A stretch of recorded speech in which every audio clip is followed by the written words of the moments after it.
Hey everyone, today will be something completely different on the channel that may superficially seem off-brand from the Conquer Aging or Die Trying motto, which has been completely focused on health and longevity optimization. But Conquer Aging or Die Trying doesn't just apply to health and longevity, but other things too. For example, do I want to buy a house made of wood and aluminum siding, which will be demolished in 100 years? Or would I prefer a house carved into the mountain, which could last thousands? That's a part of the Conquer Aging or Die Trying brand. Similarly, in terms of art, would I want to own paintings that are a few hundred years old or artifacts that are thousands, potentially thousands of years old? So with that in mind, today we'll take a look at artifacts that may indeed be thousands of years old or could be an elaborate fake. Either way, I think it's fun to investigate. So with that in mind, today we've got aliencarvings.com and we're going to take a look at a bunch of their pieces. So let's get into it. So what do you have? What do you have today for us? Well, I've got a collection here that I've gathered from Mexico, from different places. Tula Hidalgo, Abuelo Stilisco. Those are the two primary ones, but also from other states like Guerrero, the Michoacan and Oaxaca areas, Lake Cuitzel. All these places are producing pieces that are coming up with abnormal results. You know, there's been carbon dating, thermoluminescent testing on ceramics. And when I say carbon dating, they take the adhesives that have organic material and or for instance resin in a pipe and test that, not the actual stone itself. But nonetheless, the results are consistent and they're 10,000 plus years old. And so that being said, the government, says all these pieces are false, and I purchased them as art. I figured it was an elaborate hoax myself. The pieces screamed that they had a story though, and there was something really interesting is going between the different places. I noticed that the story was the same, and so I started collecting these things and researching these things about 3 years ago, and now I've amassed a good amount of them. And what was really crazy is there was things that we started finding out, like for instance they had phosphorescence and luminescence. I can show you a brief example. It's daytime right now, so it's hard to see some of them, but you can see these pieces are inlaid with intricate, luminescent and phosphorescent type things. And so that was really interesting to me because A, the people that sold it to me didn't even advertise this, and B, they had no idea. When I showed them, they were blown away. In fact, they were asking me where to get the light that I had. And so for me, that was kind of odd. Also, the fact that these people down there collect these pieces, they don't just sell them. They have full collections of these things and are attached to them in ways that someone that's just, trying to make a buck wouldn't. So yeah, here I am 3 years later, and I've hit a brick wall in terms of research. Like, you can't just go to a university and say, I want to carbon date this piece. It requires having archaeologists, chain of command, all of the proper credentials and things. And so we went through that, and we got people of the PhD level to request the testing. We found these bone skulls, and we really want to know because it's a lot tougher to fake bone than stone. And so that gives us a big thing. I'll show you what one of these looks like. They look very similar to the one found in the Rhodo Mountains back in 2001. And they've got the same type of carvings on the skulls. We found about a dozen of these. You can see here a picture of some of the others. But yeah, trying to get the research on this is a brick wall. The carbon dates, the DNA testing, it's extremely tough. I spoke with the gentleman in Peru that has the Nazca mummies down there, and it's the same thing for them. I mean, he's been working on it for 5 years and are just now finally starting to get, they have a positive affirmation that they're 2,000 years old and that they're, not completely human and vegetarian. And so it's cool to see that it is possible, and it's worth diving into. And that's where I'm at. I just researched this and try to figure out the truth because the art spoke to me in a way that knockoffs don't. Yeah. All right. So we got a lot to unpack there. So let's start with the most obvious, which is carbon dating, right? So Yep. I know on your website there, you guys carbon dated at least one mask, as you mentioned, the glue or the organic resin that glues these. So if you can hold up that one that you've got right in the middle, Yep. see, you can see the blue stones. So I guess where the blue stones were glued on the front, right? The blue stones or blue and red. Well, Yeah, all these stones actually, the bottom here, that black piece is a solid piece, and then it's glued on with all these other pieces of stone. And inside of the cracks here is this red glue. yeah. And that's the most abundant supply. There is a glue that holds these on as well, and this can be tested, and it has been. But the primary source is this tremendous amount of red glue because there's so much of it in the mosaic that, testing different areas on there, you should get inconsistent results if someone's messing with it, i.e. grinding a mammoth bone or something into it to mess with the age. It's not prehistoric. It's not millions of years old like you would find in synthetic glues and modern fossil fuel glues. So it's interesting that it hits a consistent 10 to 15,000 years across multiple different areas and styles and types of adhesives. That's the other thing. The adhesive types between Tula and Abuelos are completely different, made 100% different. They look different. So it's really interesting. And they're both primitive type glues. There's chunks and stuff in there. It's not refined like you would expect a modern glue to be. So the glues, so the glues are completely different, separated by like 800 miles or so. But yet the artifacts are similar, like the overall scope of the artifacts, like what we see being similar in terms of these stone skulls and, stone depictions of maybe aliens or whatever it is. All right. So starting with the carbon dating. So on your site, after dating the glue, I think one of them came up as 8,400 years old or something like that, somewhere in that range. yes, yep. And then how many? So probably, And actually it's 8,400 BP. So that's before present. So yeah. I believe it's actually more like what is that, like 11,000 or 10,000 years? Oh, wow. Yeah. All right. But then there were some that the carbon dating or is it thermal luminescence? Am I saying that right? Yeah, thermoluminescence. That's how they test ceramic. They do like a core sample where they can see the last time it has been fired. Right. So that on your site, there were some pieces where they couldn't even determine the age of it because either there wasn't enough, because carbon will degrade over time. I'm not an Yeah, expert. decays. Yep. Yeah. So they couldn't even carbon date it because there was so little carbon left in the sample that they couldn't put an estimated date on it, which means it could be beyond their limit. What was it, like 50,000 years as the limit of what a Yeah. carbon date? Yep. Some of these pieces could be as old as 50,000 years old. I mean, you can't clearly carbon date everything, right?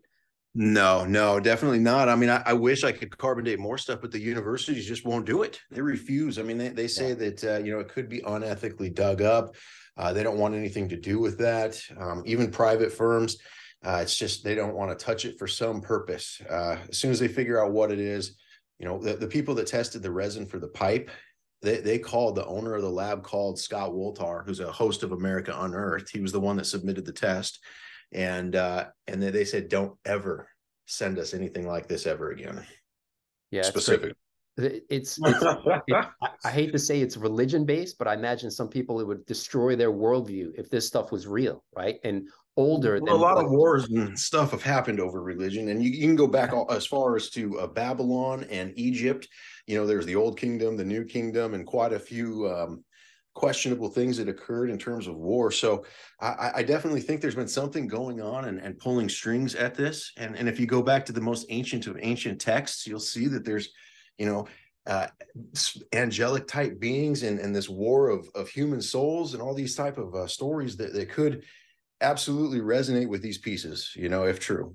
So I think I don't know. I'm not so sure I merge it into the angels and demons kind of thing, but like if you consider that the Bible is like 6,000 years old or so, and some of these pieces may be 50,000 years old or even older or in that range. Mm-hmm. So 8,000 to 50,000 years, that's a big time gap to go from there to only 6,000 years, ago. So, all right, wait, so let's go back to that initial piece because the one that had the blue and red stones on it. So if you could just hold that up, right? So you can see clearly the almond eyes. I mean, this is not depicting a human character, right? So someone's got the Half imagination. reptilian.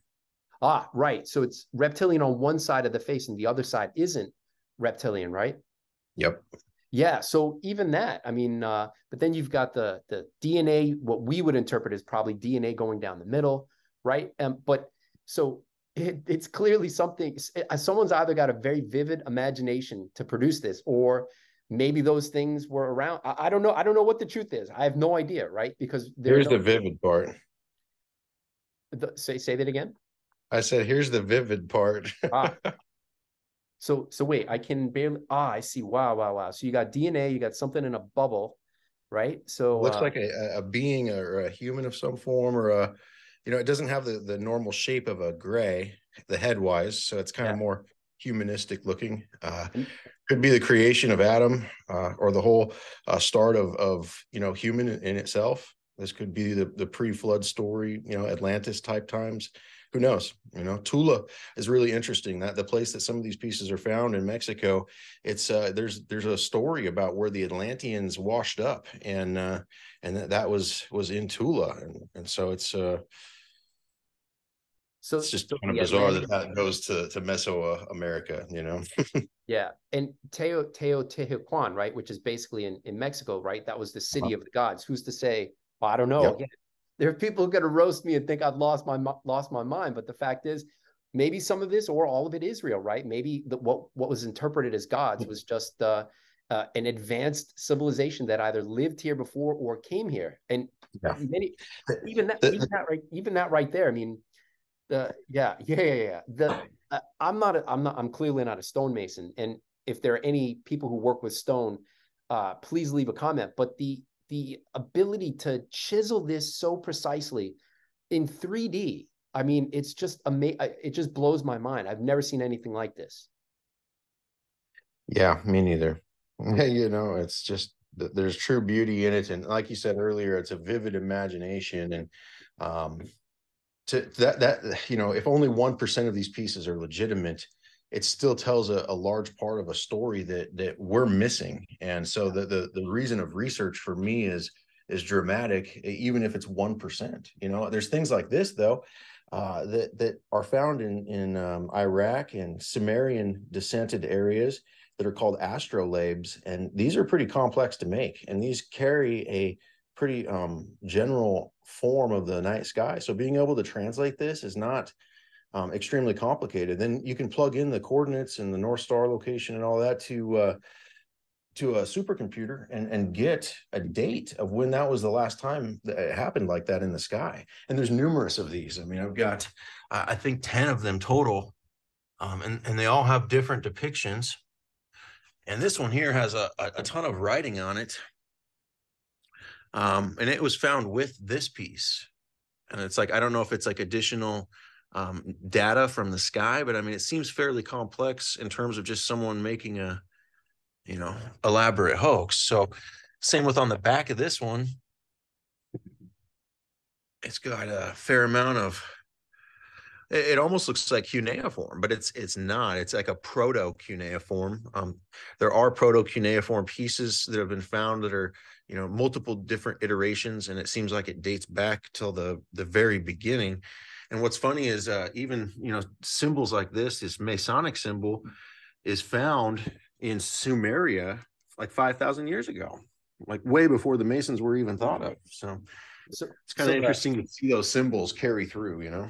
Yeah. So the astrolabes, I mean, those have been around though, for maybe a couple thousand years. I mean, I think 5,000 is when the night sky was of the ones that they found in Sumeria. That they plugged it into the supercomputer, and that's at least when it was last depicted like that. It doesn't mean that it was made then, but that's the picture that they were able to put onto that disc. So yeah, and I think I saw someone say history is written in stone, not on paper. So if you were a civilization, that had some, that was an advanced civilization, like truly advanced, maybe probably more than us, you'd want to make it in stone, right? You'd want it to be found, right? Because if it's paper and wood and all this other stuff that we're using today, it's gone, it's crushed in hurricanes and floods and everything else. Stone much less likely to, to be destroyed. So yep. hang on. So the flute there, the lizard flute, could you hold that? Because that's got a whole bunch of, upside down. Pipe, actually. Yeah. So you can see the writing, I mean, in whatever they're trying to convey. I mean, and I think you mentioned, or someone has asked you about AI decoding this stuff, but I think that's probably a way to go where you would catalog it in pictures and, there's over 10,000 symbols that we've cataloged. That's crazy. And there's no repetition. There's no vowels. It's very bizarre. Yeah. But yeah, this is a pipe. And it actually has resin still deep inside of there, which is great. I haven't tested it yet, but I've got a full excavation data on this one and a lot of chain of command. So that it's good. We actually have like organic material in the freezer from this at dig site, and we try to do it as 100% legitimate as possible. So when we finally do find a lab, we can just get this stuff done, you know? Nice. So the skull, before you go to that, well, I haven't seen that Yeah. one yet. The skulls are even more, I mean, impressive, because especially the one you've got right there, or the one you just passed, or you got a This better one? one, I guess. These. So I've seen people say that these may be just cow, I don't know, cow skulls or Uh, vertebrae. I don't know. yeah, you know, we had a couple bone experts look at these because it does have a similar spinal connection to a cow.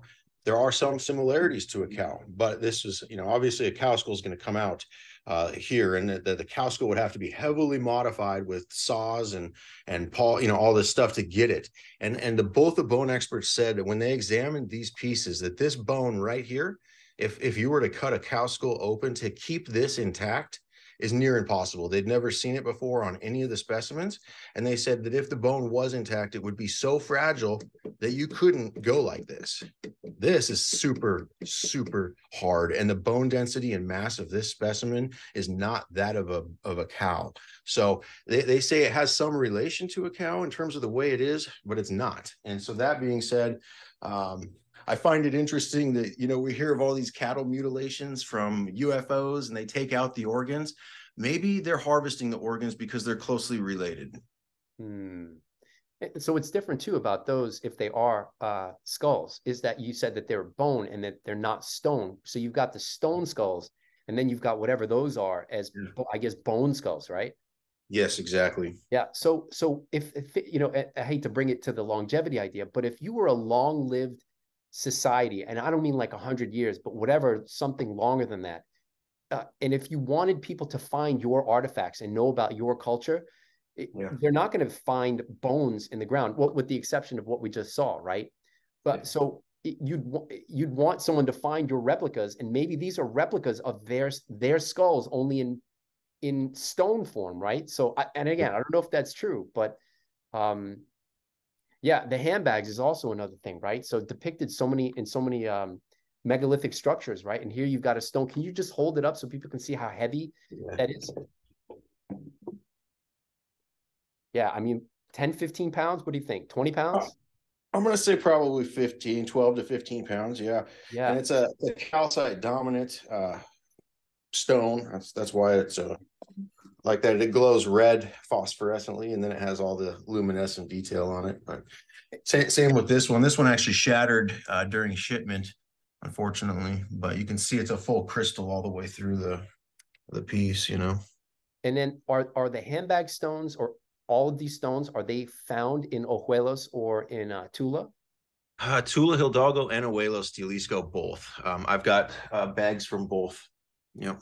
No, I mean the stone. Like, in order, where are they getting this? Where did they get the stone from? Like, would you expect to find these stones, like just uncut, undesigned stone in those areas? Yeah, calcite's very common. Green banded calcite's fairly common to these areas, so it is possible. This stone here is interesting because it's the way it's formed and the way it's put together. You know, it's very pitted, um, and hard to work with. And so, for that being said, you know, these right here are legs to a table, so that has this hole right here for this crossbar to go in, and the two legs sit there and hold this large disc. This thing weighs over 420 pounds. And, you know, to hold that up and know that this stone would be structurally sound is really an engineering marvel, in my opinion, because it's super fragile in most cases and it's very pitted. So to be able to trust it with that kind of weight, it blows my mind, you know? Yeah, definitely. And plus a 400-pound stone. I mean, if someone's trying to make some fakes, why are you going to make 400-pound stones? If anything, you'd want it to be small and mobile so everybody could buy it, but it's going to Yeah, be more shipping difficult. this was a nightmare, you know? Oh, I can imagine. Yeah. So, all right. So we talked about problems getting the artifacts carbon dated. The Mexican government stance, I think you mentioned, that they said they don't believe any of this stuff because the Mayans didn't worship it. So that's why you have the ability to have it, because they just don't believe that it's a real thing. It's just somebody making it up, right? Well, that's a debated thing. So the INAA has said that they've had these pieces being turned in for over 80 years.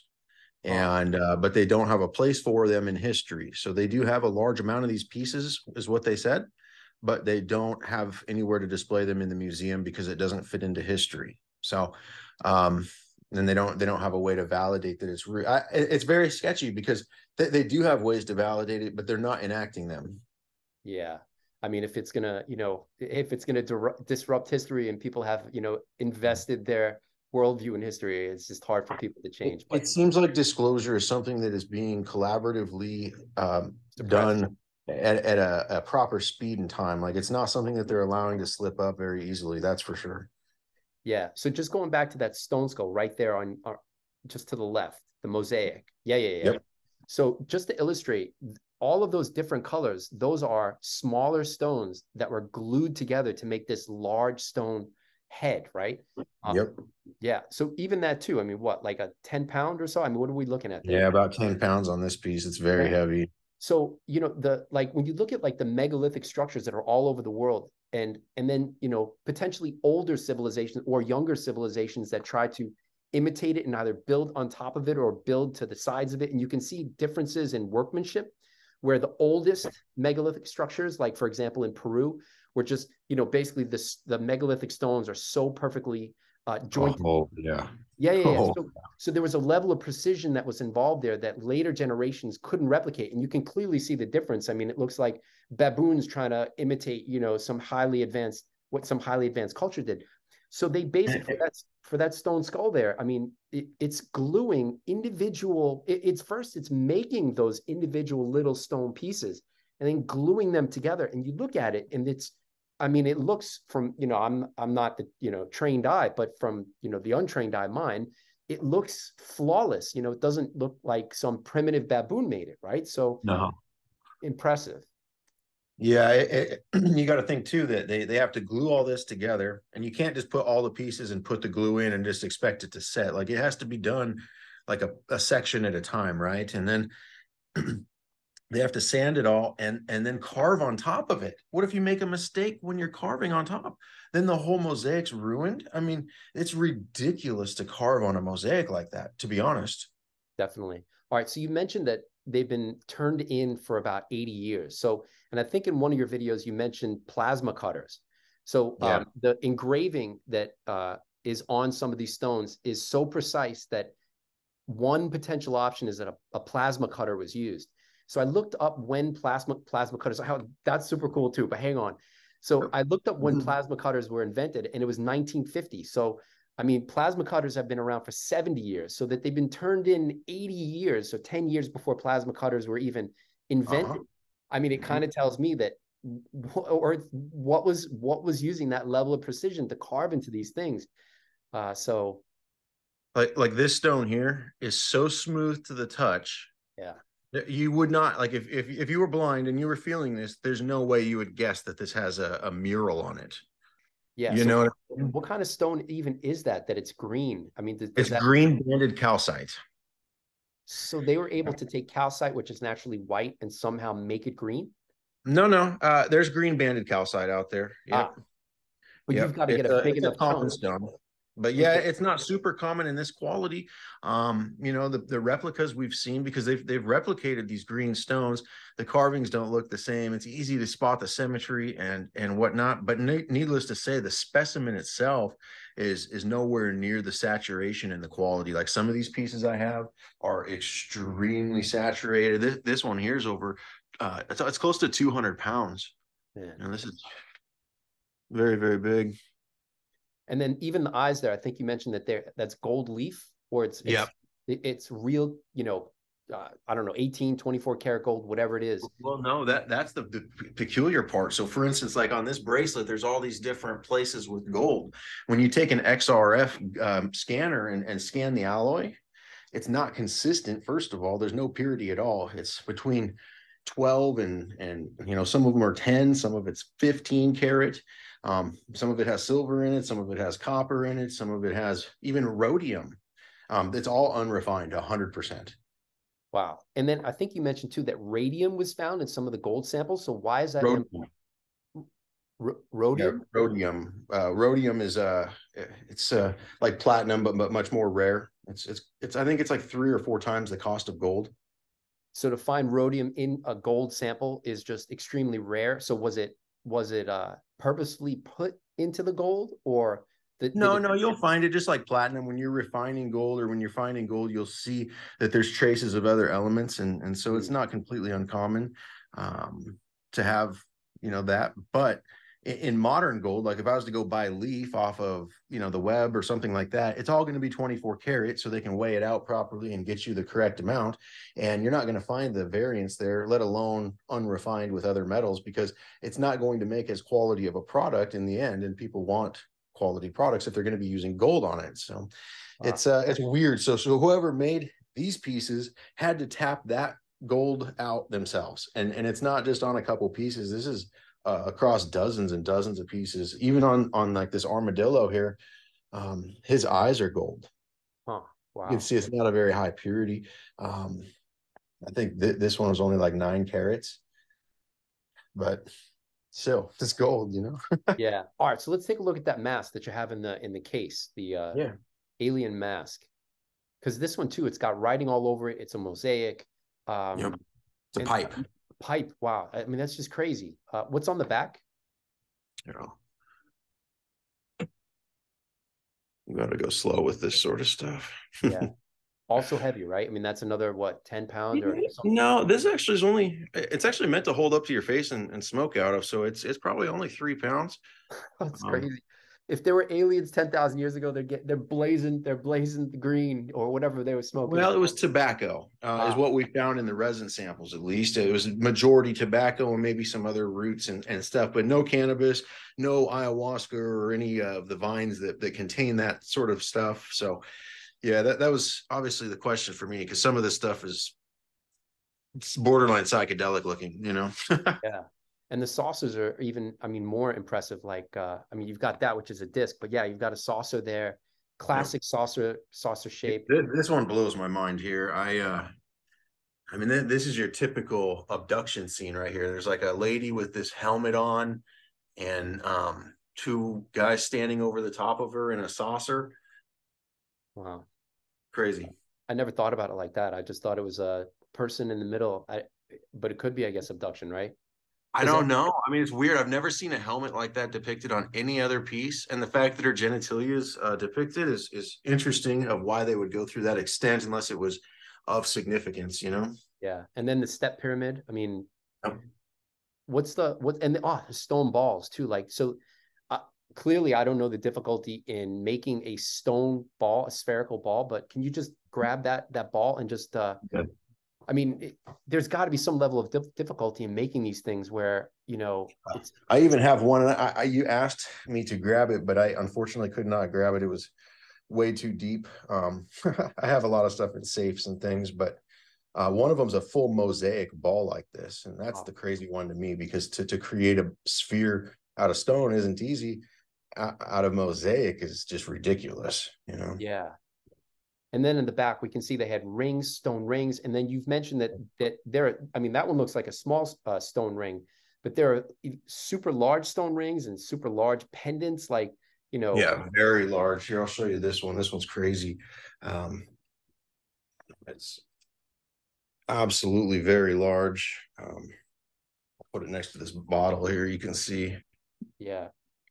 I mean, it's amazing to me because if there was some advanced civilization 10,000 or plus years ago, that there's still that they care about, pendants and, just fashion, things you would imagine would be irrelevant to potentially space traveling, civilization, right? So Yeah, yeah, and that's the thing, you know. Is it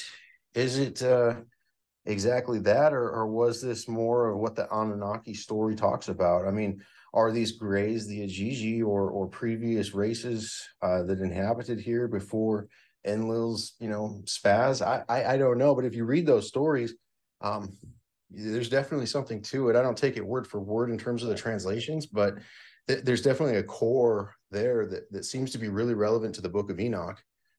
The only argument I would have against that is if the Igigi were, you know, subservient to the Anunnaki. So I can't Right. imagine that a subservient civilization, even though they may have been more advanced than whatever humanity was, if that all of that is real, could create such, I mean, masterpieces. You know, none, like I said, none of this stuff looks like it's out of place, or, you know, jagged edges, or, you know, created Right. by an Advanced technology was used for sure. Just like yeah. the pyramids, just like a lot of this stuff. I mean, there's those Durite statues in Egypt that are carved to such precision to look like, you know, Imhotep and stuff. There's just no way unless you have something advanced. I don't think we have a way to replicate that in Durite today. Yeah, that's an interesting one there too. The cylinder. So you Yeah. got basically the top is saucer, right? Oh, wait. Yeah, it pulls up out of there. There's three guys inside of it that come out. They're all adorned with, you can see the core is made of a ceramic of some form or a stone, and then they glue on the top of it. So I never saw the inside of that. Why would they make it like, what do you think? What's going on with the inside? I mean, it kind of looks like they're just frozen, you know, frozen in carbonite kind of in the middle there. Yeah, it's weird. I don't want them to fall out because Oh, you can see they're yeah. One handing that one's not possible, but yeah, it's a very immaculate piece. There's gold inlaid into this piece as well here. Let's see. that's another one with the I don't know what you would call it, hybrid, or, you know, you've got the almond It looks eyes like and the states of duality is depicted in many of these pieces. You can see, trying to find another example, like right here is another one. yeah. Um, but the one thing I notice about these is notice the eye shape and the position of the eyes is different, and it varies from piece to piece, but it's consistent. Some of them look human on one side, some of them look reptilian on one side. So that's something I've noticed is the dualities are different states. Yeah, yeah, I don't know what to make of that. I mean, my first thought is, you know, just going back to the hybrid thing, whether that was a real thing or not, but maybe Yeah. there were transitory states where someone was representing in their mask, like I'm half this and half that. I don't know. Yeah, and that, I mean, it's showing genetics, so it could absolutely be. And you know, we have scaly skin, so that's always kind of been a mystery. Some of the things that put us together to create us, or differentiate us from, you know, primates and stuff like that. I think it's interesting, you know, in terms of the way our chromosome mutated and how intelligence was actually born on you know, us versus our predecessors. It Yeah, definitely doesn't seem like an accident. They've ran those odds through supercomputers, and it comes up with impossible odds, you know, 10 to the 500 or more. And that's crazy. yeah. I mean, we're 99.9 something percent primate, you know, evolved Yeah. from, you know, monkeys, right? So I don't know what the truth is. Hang on, wait, can you go back to that piece you just had? Because Yeah. like the other thing, yeah, the other thing about it, if it was faked, how do you fake the weathering? I mean, the like, I, Yeah. how can you make something look as old as No, that looks? they have methods. I mean, I've studied this a lot, and I've looked at a lot of these pieces, and I've identified pieces that are fake. Absolutely. Mm. What they'll do is they'll put it in a rock tumbler or some sort of cement mixer with certain types of sands and rocks and things, and it'll sit there and spin with it and get naturally wore and stuff like that. Well, not naturally wore, but it'll look like it's old, but it's not. You know, then they just cover it with dirt and stuff. So I've rinsed a lot of pieces off and you know, started from bread and butter to see what was underneath all the dirt, because that's really important. And then they say not to remove that stuff, and I don't on most pieces, but it had to be done just to know, you know. Wouldn't putting it in some kind of rock tumbler, wouldn't that destroy or increase the chances of, you know, breaking some of the pieces? Absolutely. Yeah. Yeah. So that would kind of argue against it, because if they're going to try to age it, you know, superficially, there's going Yeah. to be some percentage of pieces that break, and it's just a waste of time and effort, right? That they're going I through, don't right? know. So I mean, I think on the smaller pieces like this, that no, that's not the case. But yeah, when you're talking something like this, yeah, yeah, I cannot see him putting this in a tumbler, man. There's yeah, no way that you would get all the way done with the etchings and perfecting this on a mosaic and be like, yep, let's go ahead and age it now, you know? There's just no yeah, way, man. So definitely. that doesn't make sense for sure. Yeah, it's really bizarre too. You know, a lot of these pieces, I'll show you something kind of unique. You know, they have these holes drilled into them. Let's see here if you can see that, like there. You see the hole there and the hole here. Yeah. Also on this top piece here, you can see there's a hole again. And then for instance, on this pendant, you got this pendant, the two gems have holes drilled through there. And I just, you know, you can put a light behind here and it'll illuminate the gemstones, which is interesting, you know, because a lot of this stuff plays with light. And what's also interesting is you see the Anunnaki depicted on a lot of these. And if you read through the Anunnaki stuff, you'll read that they had a splendor about them. In terms of a light that they put off, or a halo. And it's the same with the old people in the Bible, like Methuselah. They would light up a room just by entering, is what it said. So if this was the case, what if that light had ultraviolet in it, the spectrum, and caused these pieces to naturally illuminate? And just by wearing this piece, the eyes would illuminate by being on one of these beings with this blood of whatever caused them to glow, you know, Anunnaki bloodline. Yeah, I don't know. Could be anything. I hear you, but it could be anything, right? It could be Just theories, man. I have to think about this stuff because, you know, to wrap my mind around it and swallow the pill that it's even real is really hard. So I have to really try to understand what's going on here. And man, it's way deeper than I ever imagined I would go. I'll tell you that much. Definitely. And there are pyramids too. So there are a few pyramid stone carvings. I'll show you a really crazy one here. Let me grab my light too, so you can see inside of this thing. You know, there's different pyramids like this, have pieces inside of it, little pine cones and acorn looking calcite pieces. You know, we see a lot of the pine cones and handbags. But for instance, like this pyramid here, it's got an odd shape to it. It looks more like the ones found in Sudan. Oh, actually, I can do this and it'll look much better. I'm so sorry. I had no idea. But this has a weird slot here, you can see. And it came with this key. A pegged key, and you put it in here,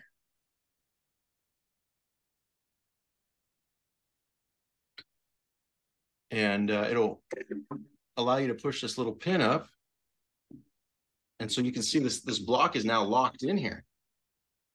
I could turn it upside down and it's locked. And so there is a primitive type of a latch thing. It's not a spring loaded. Let me get it out of here now. Yeah, but that's stone. Somehow they made a stone lock. Yeah, it's definitely taken some practice to understand it, because it's just so like I just wouldn't have guessed it to be like that, I guess, you know. And then what's in there when you take that piece out? I'm trying to get it out of here, so give me 1 second. I'm gonna actually set you down so I can do this properly here. Yeah. So give me 1 second here. Just don't want to break something, you know. Yeah.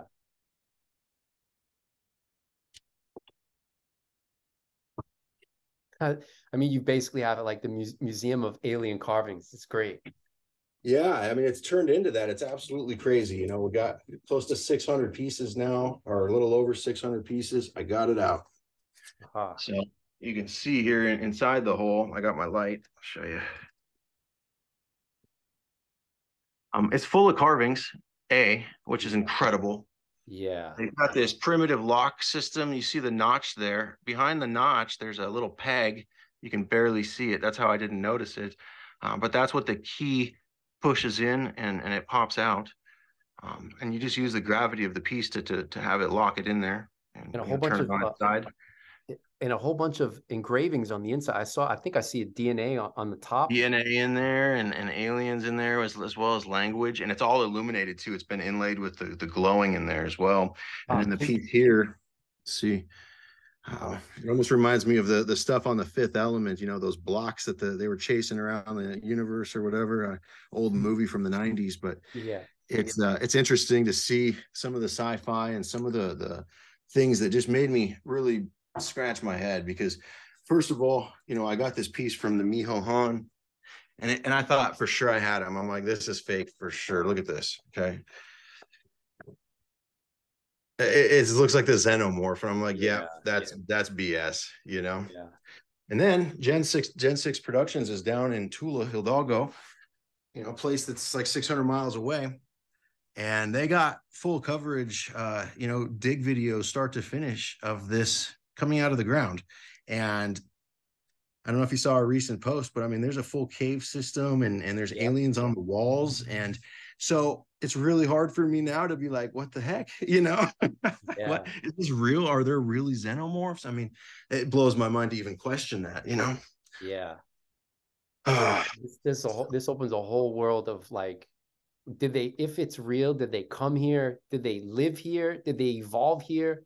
Are we products of somehow whatever they did? I mean, it's so many questions, right? So, yeah, it's a beautiful thing to research and to have this. I've gone into deep history of multiple religions and cultures, and I feel like I've educated myself a lot just because of really curiosity at this point, Or it's just somebody's brilliant imagination. It's like the Banksy of stone carvings, right?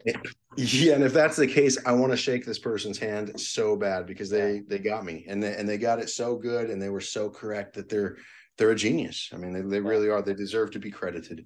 And I say that too, like, because there's, I'm a musician. This is a whistle, so I'll show you. I'll play this here for you real quick. It's so in tune and so just pure sounding.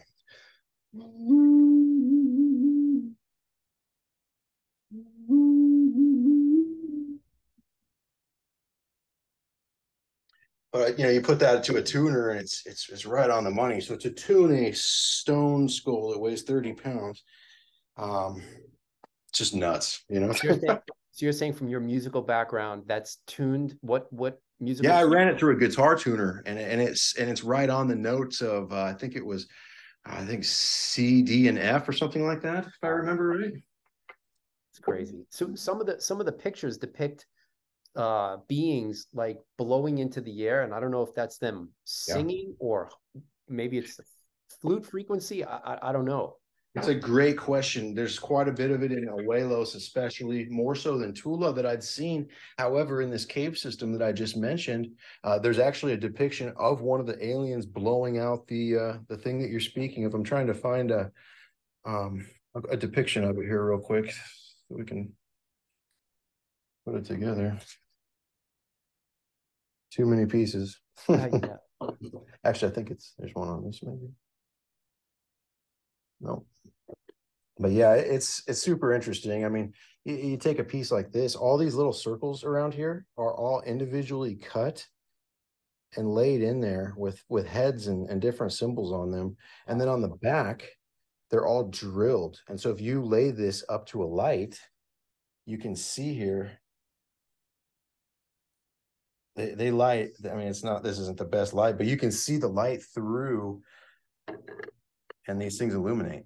So it's like what was on the back of that? What was on the back of that? I don't think I've seen that piece before. Complex little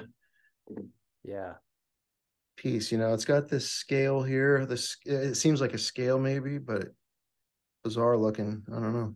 Yeah. Some of the technology depictions and things of that nature are just mind blowing because I've never seen anything like it. Even just like this language, I've never seen these symbols ever. Yeah. And then there are some like stone astronauts. I think you've got a few of those. Yeah. Yep. Like this guy here. Yeah. Any chance you could pull that out so we could take a look at what's on the inside? Because when you open it up, it's just amazing. Absolutely.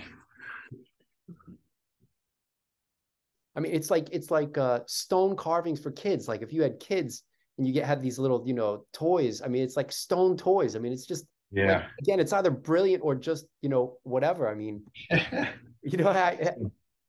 so this helmet comes off of here. Yeah. And what's interesting, is this red glue that glues all this together. You can see the inside is just caked with this red glue. Yeah. They repaired this helmet. It cracked at one point. Wow. But it came out of the ground cracked and repaired already. So that having traces of repairs and stuff on these pieces is also a pretty good inclination that it's, in the ancient glue. Because I've seen the guys locally when they break the pieces, pulling it out of the ground, and it's always super glue every time. There's never been one where it's just, oh yeah, we repaired this with the red glue. It's always super glue. You can always spot it. They're horrible with it. It kills me, as you can hear the tone of my voice. So, it's frustrating when they don't do a good job, but yeah. Another important thing, I mean, seeing the craftsmanship and the amount of inlays on these pieces is just, it's a lot of work. Yeah. Not easy to cut stone, And just to reiterate, that's a stone astronaut with a removable head, like you said, that it broke and they glued it back together. I mean, this isn't some plastic toy.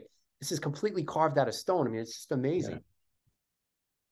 Yeah. Do you have other? Yeah, and there we go again with the alien iconography. I mean, it's just there's the thing coming out of his mouth too. Yeah. And so what we're thinking, or what we've been able to kind of visualize based off of seeing all this, is that it's possible that these beings are like multi-dimensional and can maybe through the mouth blow their soul out or something. I mean, that's kind of what it seems, because some of them actually come out and then it shows the character animation into a being with a little wispy thing behind it, like something like this, where it's not there's no feet. Yeah. And yeah, I don't know if I buy the multi or trans. Here we go. Here we go, right here. So you'll see some of them blow out the thing. Oh yeah, it's right on here. Perfect. The guy's blowing it out, and then out comes this. Yeah, breathing out life. I don't know. Yeah. So it's interesting because I don't know about these things, or even whatever's going on at Skinwalker being trans-dimensional. I just think that I think it's possible that evolution speed is geared into evolution. So if you notice, I don't know how closely you watch Skinwalker, but they have some like the fastest cameras in terms of lens speed, faster than the eye can detect. And then when they roll the camera, did you see that? You know what I'm talking about? Yeah, shit coming in and out of the mountain, and I mean, the stuff that they've captured is breathtaking. Did you watch the Brandon Fugel interview from I think his name's Nick or something like that, but it's like a 4-hour interview with Brandon Fugel, and I'm telling you what, I highly encourage it, because he goes into details that are not on that show, and it really gives a full circle of how he got the ranch from Bigelow and what maybe more is going on there. I mean, you have to look that Travis Taylor was working with the government for years while working at the ranch, getting paid by Brandon Fugel. So Brandon Fugel's basically paying a government agency person to do work at his ranch. And so he's cool with it now. But the story of how Travis Taylor was given to Skinwalker, or proposed to Skinwalker, was through the History Channel. The History Channel brought him to Brandon. And I find that interesting, because Prometheus Entertainment owns Ancient Aliens, they own Oak Island, and they own Skinwalker. And all these shows have real truth to them, but they seem to be little breadcrumbs and a trail that never ends. Ooh, piece of candy, ooh, piece of candy. But it's like they're controlling this like a faucet,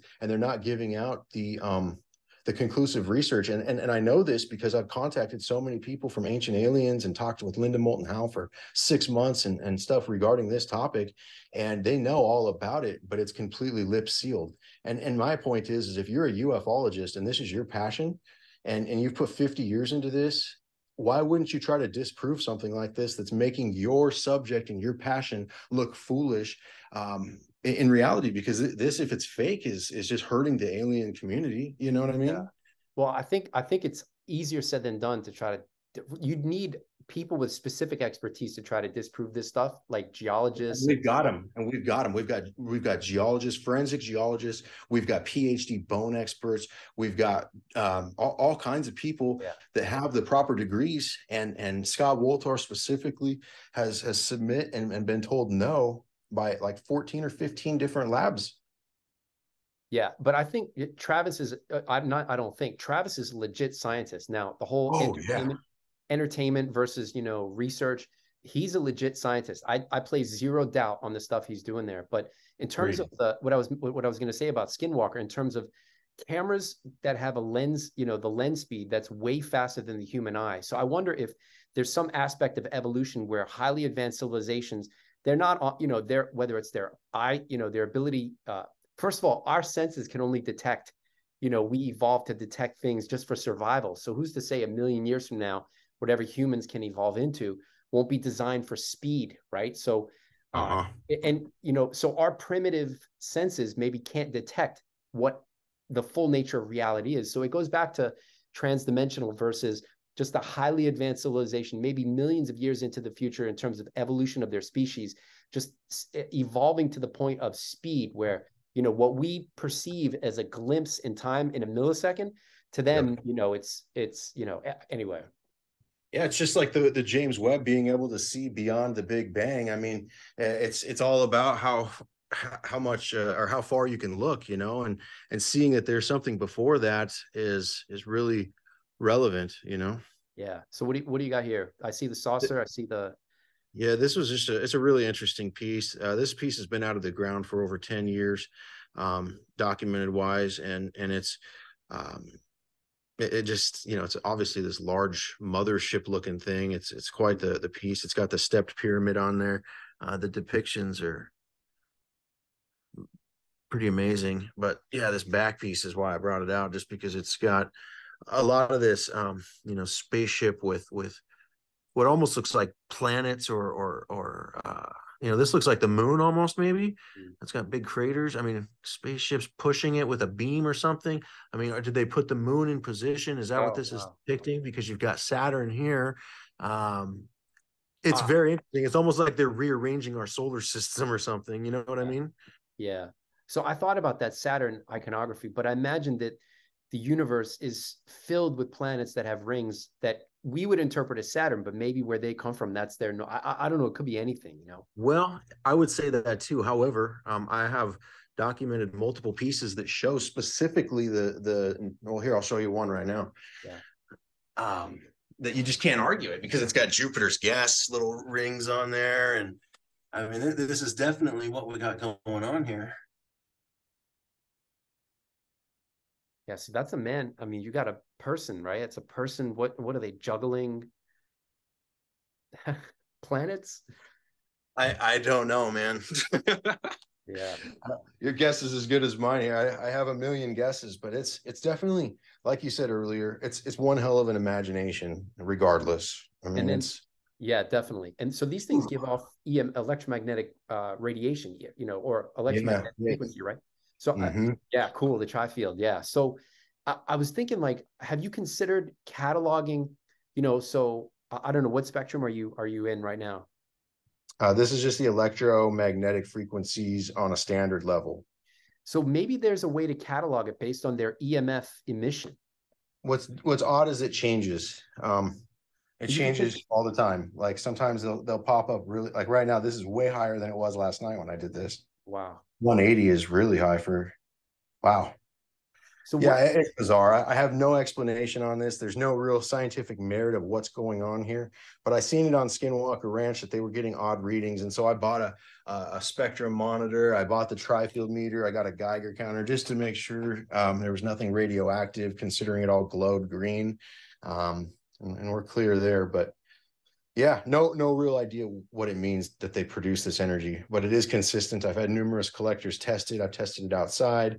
I've never tested it in a Faraday cage, but that would be my next move, to see variants and monitor them more accurately. I have used frequencies and different tuning forks and synthesizers to produce harmonic tones that could possibly interact with that EMF or fluctuate it. And I haven't been able to see anything there, but it's a common question that I wanted to address. yeah, interesting. And then, so what would your phone give off in terms of EMF? Like if you held it next to your phone? That's a good question. Let me see if I can get it. Or what's a background? Background's just zero, right? Right now, I'm getting it closer and closer to my phone. You can see it's not moving at all. So no EMF. Most people are worried about like Wi-Fi, and so basically no EMF coming off the tripod, very little. Oh, you're going closer to yeah, it's crazy. I'm just pulling it back towards me now, as close as I can get it. You can see it's down to 5 or Yeah. 4, and then you go closer to the pieces. And So do rocks give off EMF normally? I mean, is that? yeah, I've definitely gotten things to put off EMF.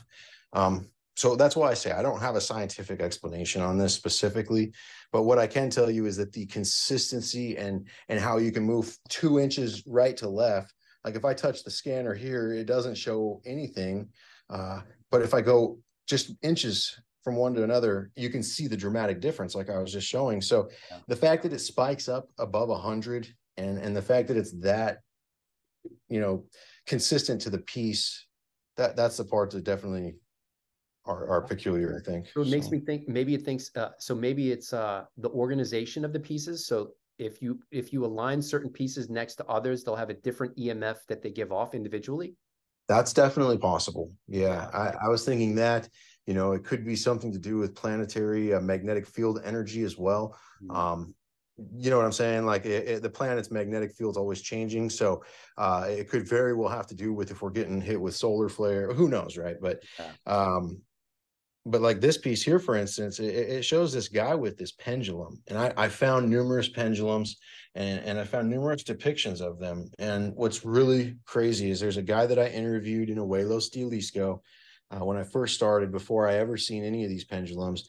And he said when he was 12 years old that he had contact with aliens, right? And they taught him how to go and find these pieces. And so what's interesting is they've been finding these pieces for a long time. Geo radar and GPR has only come onto the scene in the last few years. And I think that's why this is exploding so much now, is because people are getting it more cost effectively, and you can afford it to, you know, to do it down there. Before it was $20,000+ and it was out of range. But I think that that's a big factor, that he said that the beings taught him how to use this pendulum. They gave him a pendulum. It looks like the all-seeing eye. I've seen it. It's got gold on it. And he'll take it on a string and go out there and look for areas of cactuses or rock formations. He'll hold this thing over there, and sometimes it starts tugging on him. And I thought he's just BSing, but I mean, he keeps bringing the pieces, so it's very strange. Now, so my point of that is okay, if these things really are producing an EMF, and there really is something in his pendulum that he has that could interact with that EMF, it's possible it could have some sort of I don't know, right? But interesting on a science level, right? Yeah. So maybe the EMF is linked to the luminescence, right? Because when you hit the black light on them, I don't know, we haven't done that. It doesn't affect the EMF with the black light now. And like in these pieces here, I'm not going to be able to show you, but these here will have a phosphorescent glow. They won't glow green. I can show you they don't. You know, there's no green on them, but they will still emit a phosphorescent glow after you turn the light off. And that's more of a geological thing. I think it's because of the amount of calcite. They seem to use calcite in almost every one of these pieces. Obviously not the quartz or the jade, but in almost every piece there's calcite. And I think there's something really important there, because you know, you've got this pineal gland, or this eye, depicted everywhere. A lot of people call it the pineal gland because it's got the proper things coming off of it, and it looks just like it. If that's the case, you know, you look at that gland and what it produces chemically for your body in terms of dreams and all kinds of things. It's definitely depicted on these pieces as like a portal. And so if that's the case, well, there's a recent study about the pineal gland, and when using ayahuasca, they were able to see that there's microcalcite crystals in the pineal gland that harmonically resonate when put in under the influence of DMT. So it's bizarre that there would be calcite in our body like that, let alone all these pieces have to do with this type of you know, Yeah. ritual type stuff. So I'm gonna look more into that. That's the first I'm hearing about it. So yeah, I'm gonna definitely look more into that. some crazy weird pieces and stuff. I'll bring these over so you can see a little better. But In terms of the EMF and the, you know, the green and the, you know, chemiluminescence or whatever, the luminescence that comes off of it. I'm not trying to say that the EMF will go down or up because of that, but maybe the green color is because of whatever's emitting the electromagnetic, you know, radiation, right? You wouldn't see it with your eye, but once you turn the lights off, then because it's emitting that, that's what you see in terms of chemiluminescence. I don't know. Maybe that's out of left field, but it's definitely, it's possible on the Tula pieces for sure that have that luminescence, but these pieces that don't have it still have the EMF. Gotcha. So that's the weird part, you know? Yeah, gotcha. So the claw, yeah. Yeah, I mean, what the heck is this? This is a piece of like agate. It's crystal. You can see you know, again with the light, but yeah, it's a interesting piece for sure. Very interesting. I mean, they made a lot of animal-based, you know, replicas, right? Like, so I guess there's a beetle, there's turtles, snakes, lizards. Scare about here. Yeah. I mean, it's like they must have had, that's another thing. If it was an ancient civilization, this is like the pinnacle of their civilization is to make stone artwork. I mean, there's got to be other stuff, right? I mean, I mean, there's definitely ceramic, you know, but the artwork is insane. I can only think that, you know, obviously that it wasn't just this though. It's not just this. Think about what you said earlier with the Stone Age all over the world. yeah, Think about India and the amount of art engraved onto their temples. Like yeah, this wasn't just these guys, you know what I mean? This was a yeah. worldwide thing. This is the dollar store. This is the dollar store, and the megalithic structures was their big grand design, right? Yeah. So Yep. yeah, wow, it's just crazy. Yeah. So there were coffins too. I don't know. We saw a couple coffins, but Yeah. that's another interesting one. Yeah, Yeah, definitely coffins from both areas, fairly intricate, you know. nice. So there's a superficial where I see it a few times or more than a few times because I'm checking your Instagram and your TikTok every day looking at these things and even trying to study it and try to get the sense of what is the story here? What story were they trying to tell? But since you're actually living with hundreds of these pieces, like what story do you think this tells? Well, I think it tells the story of all of our cultures and why we are the way we are, why there's the races that we have, why there's our genetic changes and all the different experiments on this planet. You know, we have all these plant species and all these species of life here, and it creates this balance. And I think that we're seeing that there is bigger things at play. I think that's the big cap here is that there's bigger things at play, tuning this planet for our inhabitants. And I think we can see it throughout, even in our DNA today. The human DNA is evolving faster than any other species on this planet, and we have proof of that. So, how's that working in that nature? You know, and evolution, the whole Darwin's theory. You know, we don't really see any sort of you know, by now you'd think we'd monitor some sort of evolution, and it's not there. So, So I heard Lou Elizondo talking about if you were an ancient civilization and you wanted stuff to last a long time, DNA mhm. would be the way you would tell that story because DNA is basically immortal, right? So, Yeah, so who's to say there aren't copies of whatever that created this, if it is real, in our genome, right? And we just don't know it. We just interpret it as genes, and yeah. We may have not been able to translate it, or who knows? You know, yeah, it's just like how they found the you know Yahweh symbols or whatever in our RNA. It's definitely interesting. stone watches, right? So that too. I mean, like what? Here, I'll It's show you one. This one's pretty crazy. I've got one that looks just like the Sumerian Anunnaki, you know, relief one. It's in the safe, but yeah, yeah, very interesting and also designs. and also very big, right? Like when you put it on your wrist, it's bigger than your No, wrist. this will actually fit me fairly well, but some of them are massive. Yeah, like there's no way. And it's the same with the rings. Like some of them are so big that you just even a 350-pound football player is not going to be able to put it on. I'll show you this guy here. It's really impressive the work in this bracelet. You Yeah, know, it's a mosaic, just to and get it's that carved stone to even on the bend. inside. It's so what's on the inside? What I can't really see. There's symbols. You can see the symbol here, and I know the focus is really rough and zoom for some reason. I mean, I've never seen a stone wristband ever. I mean, I don't know. No. Had you? Even in the replicas and stuff, like you don't see that type of stuff, let alone cups and vases. And look at this bowl. This bowl is just ridiculous. Oh, it's probably 20 pounds. Yeah.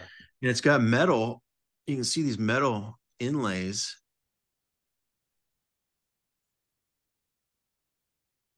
Yep. right here. And we see Yeah. this deity here, which is found in Egypt as well. Yeah. Not commonly, but it's there.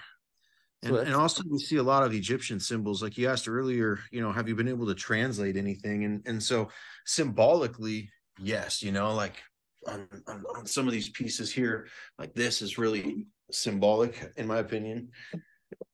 Because Osiris was depicted, by an eagle, and this is Set here, the anteater guy.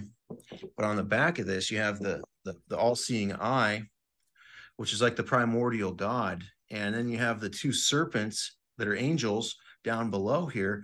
One of them is depicted with water here. This is the generic symbol for water globally. You'll find it in Peru, Egypt, all over the place. And so I believe this is to depict Enki, the one son, and Enlil, the other son of the primordial god, the angels that supposedly came here in the Anunnaki story. yeah, that's just amazing. So I think the eye and the pineal gland is just consciousness. I mean, it's, you got that Very recurrent thing. well be.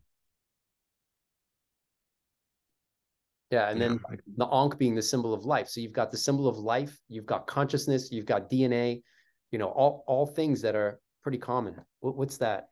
This is the symbol of the pharaohs here. It's the Oh, I forget the specific name for it. It's not the hook. It's yeah, they're the flail and the yeah. I'm drawing a blank, but needless to say, when like King Tut's sarcophagus, he's holding these two items crossed over his chest. You'll see it in Egypt a lot. wow. Yeah, I can't. So that's what Thoth is the one with the dog head. No, that's Anubis. Thoth has got the head of the ibis. Yeah, I was trying. Do you think that was a Thoth's real? symbol in Egypt is this here, the ibis bird, and then he looks like I'm just trying to think if I got Thoth somewhere handy. Oh, I know where.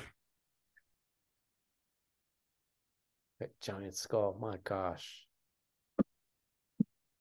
Yeah, there he is. Yeah. So I mean, that's either a metaphor or real. I don't know which way. Like, you know, if you've got an advanced civilization that can genetically engineer anything it wants into anything it wants, who's to say there couldn't be a dog head or Thoth or. Yeah. I think shape shifting is something that's depicted on many of these pieces, and and I believe to say that they often embodied these animal type Hmm. uh perspectives or whatnot. If you go into Greek, um, Norse, like you'll see that they all represent animals and constellations, with the planets and Saturn, Mercury. Like this is common across many different cultures. So there's definitely something to that. Yeah. Like Thoth is found in Sumeria, Greek, and Egypt. And he's known as Hermes Trismegistus in Greek, but he's known as Thoth. Thoth and Isis are both in Egypt and Sumeria. So I think that's really important. Yeah, I just don't know what to make of it because, I can't imagine, representing uh, animals and images with animal heads and regular bodies and images. I can't imagine what the purpose of that would be unless it was a real thing or it was Yeah. intended to be some type of metaphor, right? So, but I don't understand why it would just be a metaphor. Why wouldn't you just, yeah, I don't know. No, I think it was absolutely that in Genesis, it talks in the book of or in the Epic of Gilgamesh, it talks about the angels mating with our females, right, and creating offspring, and that's in the first chapters of the Bible. Across so many different people believe this story that angels had sex with or so. What were those beings? Yeah. What did they possess? Did they possess special powers? Were they the giants? Were they the glowing beings? Did they have reptilian and different animal type characteristics? I mean, who knows? If we're made in his image, I mean, is all life made in his image? And so if that's the case, then maybe that's where we have all these different animals. I always wondered as a kid, like, why do we have so many breeds of dogs and stuff? Everything's so, there's just so much of it. And then another bit to that story could be, are they still here? Is this the UAP phenomenon and they're here and we're primitive baboons, even by any standard compared to their advanced civilization, right? So You remember that one video of the UAP that they had going in and out of the water? Yeah, with no disturbance to the At water. like Mach 6, right? Or whatever they clocked it at. Yeah. So that video I felt was really important. And I don't see it very often these days. And you see a lot of aquatic type beings. Like here he has a type of a mermaid tail holding a trident. And you see these aquatic type tails. You see the fish head with the tail as well, like they depict Enki. So it's very possible that these things are in the sea, you know? Yeah. So I have a hypothesis about that. So, if you live in a poor neighborhood and you make some money, you move out of the poor neighborhood. You don't stay in the poor neighborhood generally.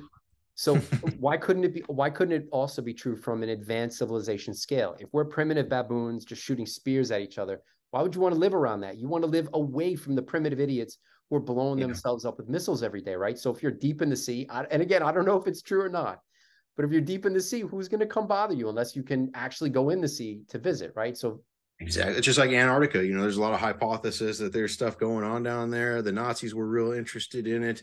The whole World War II thing, I keep going back to it in my mind because, he was chasing around the Ark of the Covenant and all these sacred things, developing UFO looking ships and crazy technology. What the heck did he know? or thought he knew and was working towards, right? Yeah, exactly. Or being deceived and yeah, man, it's quite the story to think about for sure. Like the Indian Vimanyas, right? So, I mean, they were talking about that stuff for thousands of years. Even they were carving stuff into mountain, the temples that are carved into mountains. This same idea of carving out of the stone, goes back thousands of years, right? So Petra and yeah, it's crazy. yeah.